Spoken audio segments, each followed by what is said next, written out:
président de la République souhaite que la cathédrale soit reconstruite d'ici 5 ans.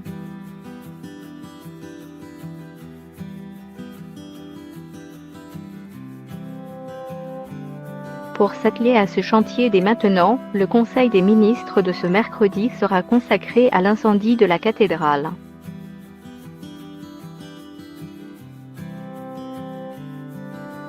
Le Conseil des ministres consacré à Notre-Dame.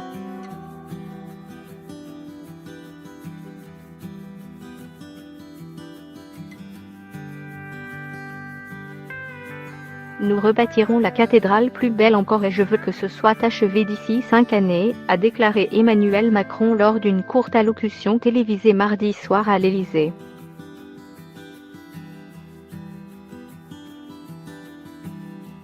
Le Conseil des ministres de ce mercredi sera ainsi entièrement consacré à l'incendie de la cathédrale.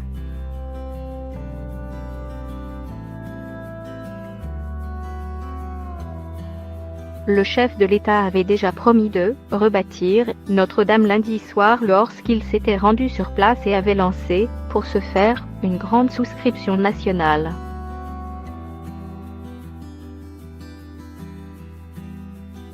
Les cloches des cathédrales françaises l'ont sonné.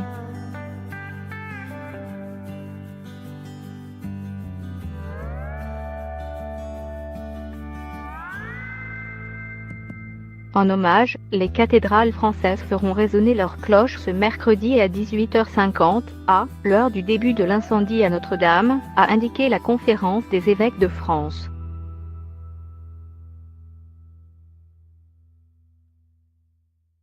La veille, les églises anglaises ont fait tinter leurs cloches en hommage au monument historique le plus visité d'Europe.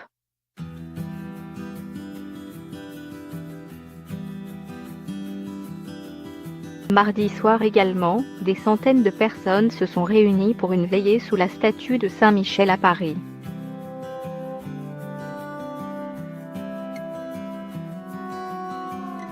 Les dons dépassent le milliard d'euros.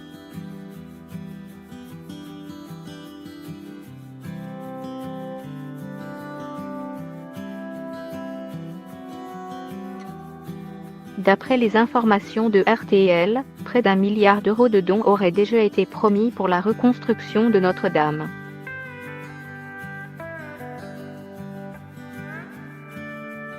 Mardi soir, la Fondation du patrimoine avait récolté plus de 136,3 millions d'euros après une première journée de collecte.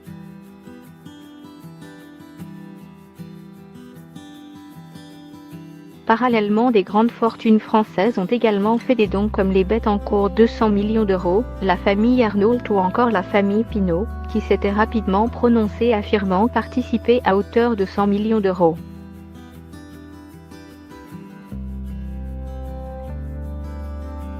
La mairie de Paris a, elle, débloqué 50 millions d'euros, la région Île-de-France 10 millions et les 7 départements franciliens ont, eux, annoncé qu'ils donneraient 20 millions d'euros issus d'un fonds de solidarité d'investissement interdépartemental.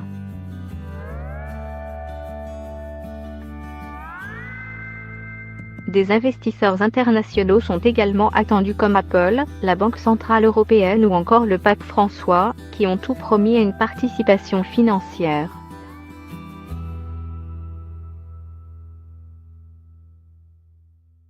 Enfin, des milliers d'anonymes ont également souhaité faire un geste.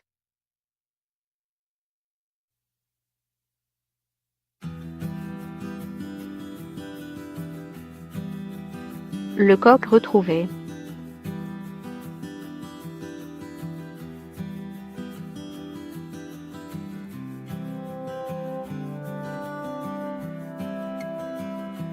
Le coq qui surplombait la ville à plus de 90 mètres de hauteur a été retrouvé mardi.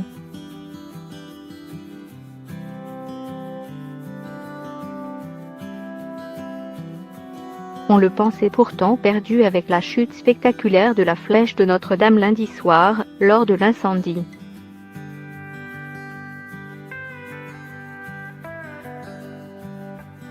La nouvelle a été rapportée par Jacques Chanu, le patron de la Fédération française du bâtiment sur Twitter, puis confirmée par le ministère de la Culture.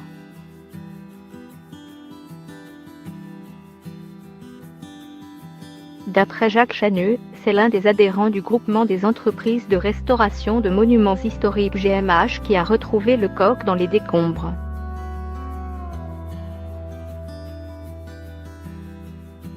Le coq a été remis aux pompiers.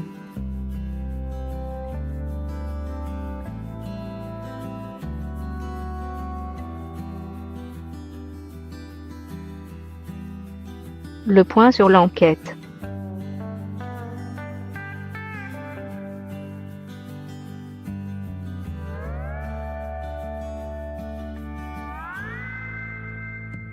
L'enquête, ouverte lundi, s'oriente vers la piste accidentelle, selon le procureur de Paris, Rémi Eggs.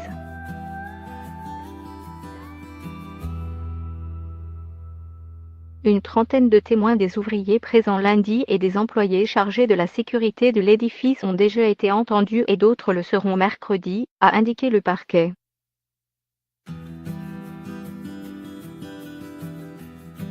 Nous avons aujourd'hui près de 50 enquêteurs qui sont mobilisés et nous étudierons tout et toute la vérité sera faite, a déclaré le ministre de l'Intérieur, Christophe Castaner.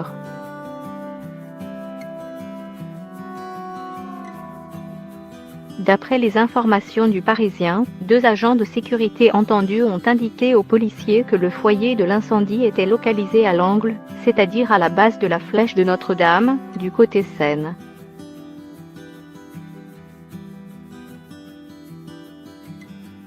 Ils ont pu voir les premières flammes car une alarme à incendie s'est déclenchée quelques minutes plus tôt mais un bug informatique aurait indiqué aux agents la mauvaise direction, ils ont ainsi trouvé l'origine du feu que plus tard.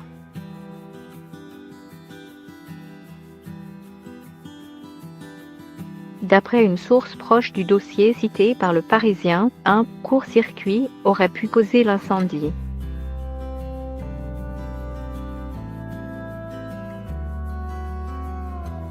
Julien Lebras, le patron d'Europe d'Échafaudage, une des sociétés présentes sur le site, a assuré que toutes les procédures de sécurité avaient été respectées.